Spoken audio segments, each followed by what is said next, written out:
Bismillahirrahmanirrahim. Assalamualaikum warahmatullahi wabarakatuh. Selamat datang di channel Sahabat Luar Biasa. Channelnya orang-orang luar biasa. Apa kabar teman-teman? Mudah-mudahan sehat selalu dan selalu dalam rahmat dan lindungan Allah Subhanahu wa taala. Amin ya robbal alamin. Bagi teman-teman yang baru menemukan channel ini, agar tidak ketinggalan informasi yang insya Allah menarik dan bermanfaat, jika berkenan silahkan like, komen, dan bagikan video ini, serta subscribe dan nyalakan tombol notifikasinya. Syukron jazakumullah khairan. Alhamdulillahillazi bini'matihi tatimus solihat. Segala puji hanya milik Allah, yang dengan segala nikmatnya segala kebaikan menjadi sempurna. Salawat serta salam semoga tercurah limpahkan kepada Nabi Muhammad sallallahu alaihi wasallam serta istri-istri beliau, saudara-saudara beliau, tabi'in, tabi'ut tabi'in, dan bagi kita yang insya Allah setia dan istiqomah mengikuti sunnahnya sampai akhir hayat. Amin ya robbal alamin. Rabbi syrohli sodri wa yasirli amri wahlul uqdatam min lisani yafqahu qawli.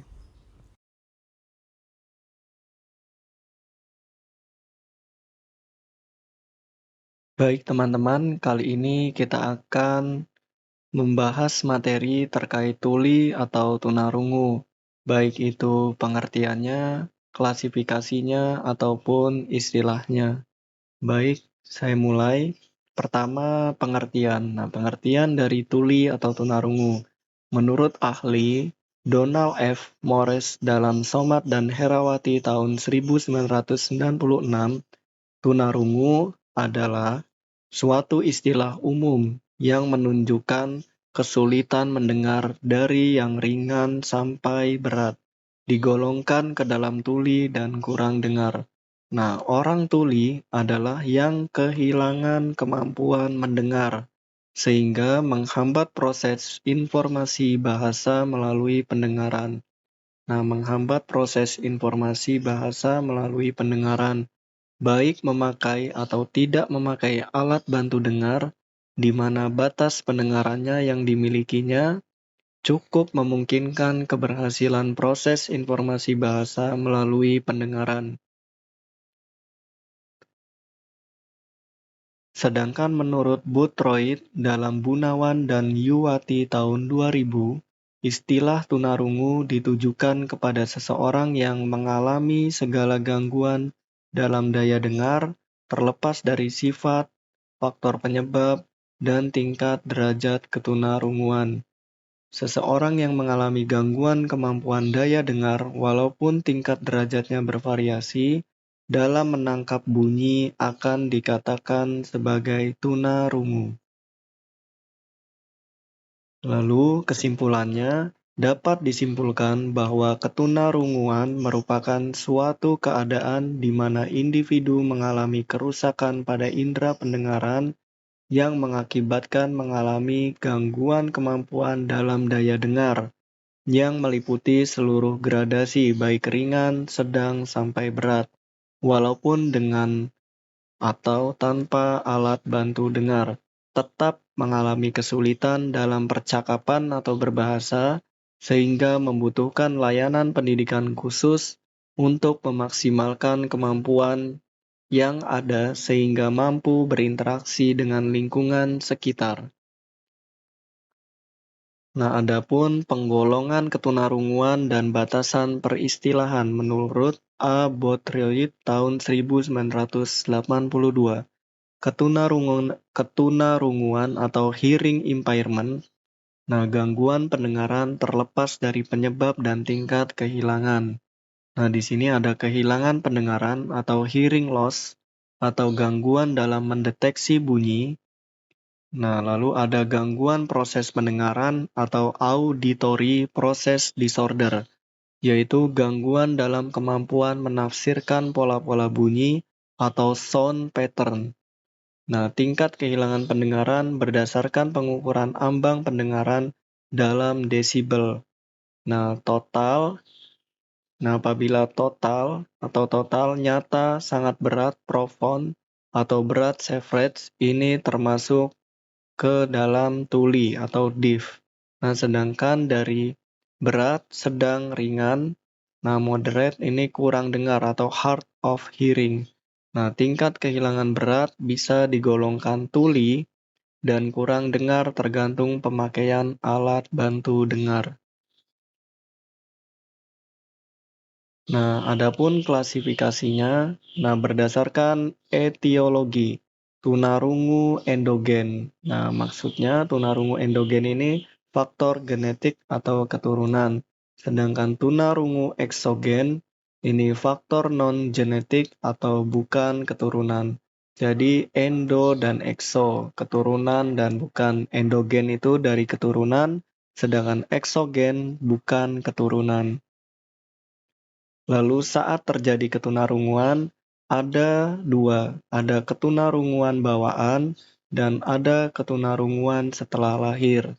Nah, ketunarunguan bawaan yaitu artinya ketika lahir anak sudah mengalami atau menyandang tunarungu dan indera pendengarannya sudah tidak berfungsi lagi. Sedangkan ketunarunguan setelah lahir artinya terjadi tunarungu setelah anak lahir dan diakibatkan oleh kecelakaan ataupun suatu penyakit. Nah, di sini bisa kita ambil pelajaran bahwa tidak ada yang menjamin kita bisa normal terus, baik itu penglihatannya, pendengarannya, maupun fisik kita. Semua ada potensi mengalami anak berkebutuhan khusus atau menjadi penyandang disabilitas. Nah, mungkinkah atau mata kita, atau bisa jadi telinga kita, atau fisik kita. Maka dari itu kita tidak boleh sombong dengan fisik yang ada di dalam diri kita, karena semua fisik yang ada dalam diri kita adalah amanah dari Allah Subhanahu wa Ta'ala yang patut kita gunakan, kita manfaatkan sebaik-baiknya untuk kebaikan. Seperti itu ya teman-teman. Nah, jadi ada dua tunarungu berdasarkan saat terjadinya, yaitu ada bawaan dan setelah lahir. Lalu klasifikasi berdasarkan penguasaan bahasa. Nah, ketulian sejak lahir atau usia dini disebut tuli prabahasa atau prelingually deaf. Nah, yang kedua setelah lahir atau kenal bahasa disebut tuli purna bahasa. Ada prabahasa dan purna bahasa. Ini disebut dengan postlingually deaf. Nah, ada prapur yaitu prabahasa dan purna bahasa. Prepos adalah prelingually deaf dan postlingually deaf. Nah, adapun tingkat derajat pendengaran, nah di sini ada 5 tingkat menurut Boothroyd dalam Winarsih dan kawan-kawan tahun 2010. Yang pertama ada tingkat ringan.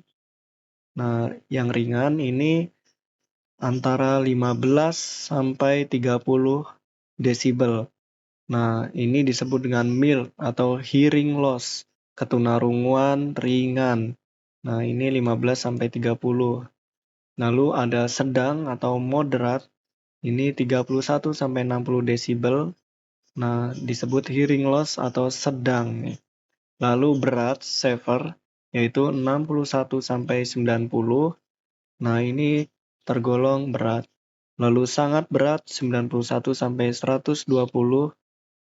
Nah, lalu total itu lebih dari 120 atau ketunarunguan total. Jadi ada ringan, sedang, berat, sangat berat, total. Nah, ada 5 tingkat jika menurut Boothroyd. Nah, di sini sudah saya singkat agar ingat Mimo Seproto, mild, moderate, severe, profound, dan total. Lalu ada versi yang kedua. Nah, ada ringan, sedang, agak berat-berat. Nah, yang ringan ini 27 sampai 40 disebut dengan mild. Nah, sedang itu 41 sampai 55 desibel moderate. Lalu 3 agak berat, ini 56 sampai 70 moderate severe. Lalu berat 71 sampai 90 severe. Lalu berat sekali lebih dari 90 atau profound. RSABBBA. Nah, ini ringan, sedang, agak berat, berat sekali, teman-teman. Mudah-mudahan ini klasifikasi atau tingkat derajat pendengaran dapat kita ingat.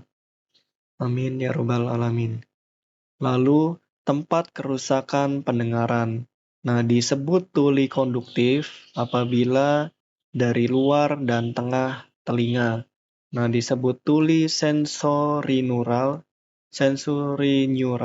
yaitu